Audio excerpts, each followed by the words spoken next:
حي على الصلاة. Alhamdulillahi Rabbil Alameen, wassalatu wassalam ala Rasulihil Kareem wa ala alihi wa ashabihi ajma'een. All praises belong to Allah subhanahu wa ta'ala. We praise Him, we seek His help, His assistance in all our matters. We send peace and blessings upon our Habib, our beloved Prophet sallallahu alaihi wasallam, upon his family, upon his companions, and upon all those who follow him up until the last day. My brothers and sisters in Islam, welcome to Jumuah Khutbah Summary. The topic of today's khutbah in Dubai is the value of sustainability in the Qur'an. Subhanallah, Allah Rabbul Izzah has created us as the people of responsibility. Subhanallah. This is what is expected from the mankind, to take care and preserve the environment, to keep the environment, to keep the natural resources in a way that it is supposed to be kept. Subhanallah. This is the reason the need of talking about sustainability is has come. Subhanallah. The glorious Quran talks about this in a great detail, and we know that the idea of sustainability is to ensure that whatever Allah subhanahu wa ta'ala has given us as a blessing, we need to protect it, we need to preserve it, and this is how we can actually maintain it and make it fruitful for the generations to come after us.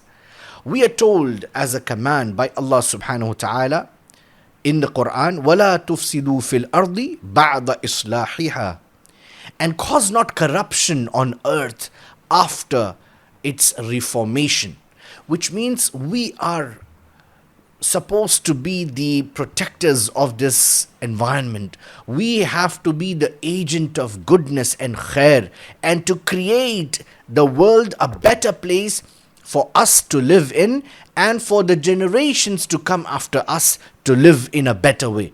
This is the reason, my brothers and sisters, the Quran talks about to ensure that we should not cause corruption on the face of the earth after its reformation.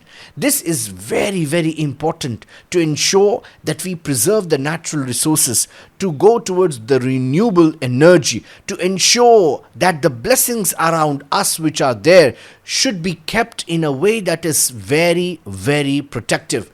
This is our shared responsibility.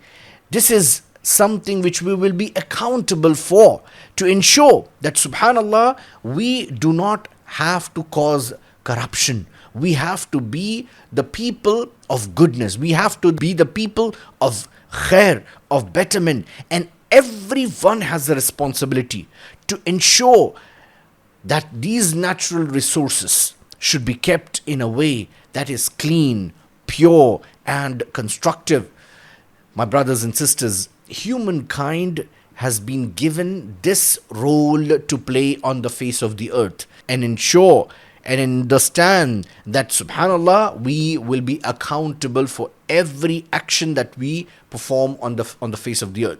So it's a shared responsibility to ensure that we protect the environment, we take care of the world that we live in, so that it is not just better for us but also better for the generations to come after us. We ask Allah subhanahu wa ta'ala to help us understand the wisdom of keeping the world a safer place for all of us, and not being a person or an agent of harm to this world. We ask Allah subhanahu wa ta'ala to keep the natural resources, the environment favorable in us, so that we can enjoy it as a blessing from Allah subhanahu wa ta'ala. We ask Allah Almighty to grant well-being and goodness to His Highness Sheikh Mohammed bin Zayed Al Nahyan, the President of the UAE. Likewise, we ask Allah Almighty to bless all the rulers of the Emirates. We ask Allah Almighty to protect this beautiful nation, the UAE, from all kinds of evil and harms, who is at the forefront in ensuring and making a very strong role to play in balancing what we have in this world. We ask Allah Almighty to have mercy on every one on the face of the earth. We ask Allah Almighty to have mercy and grant ease and peace on all the Muslim lands. We ask Allah Almighty to grant guidance to the entire humanity. Wa akhiru da'wana anil hamdulillahi rabbil alameen.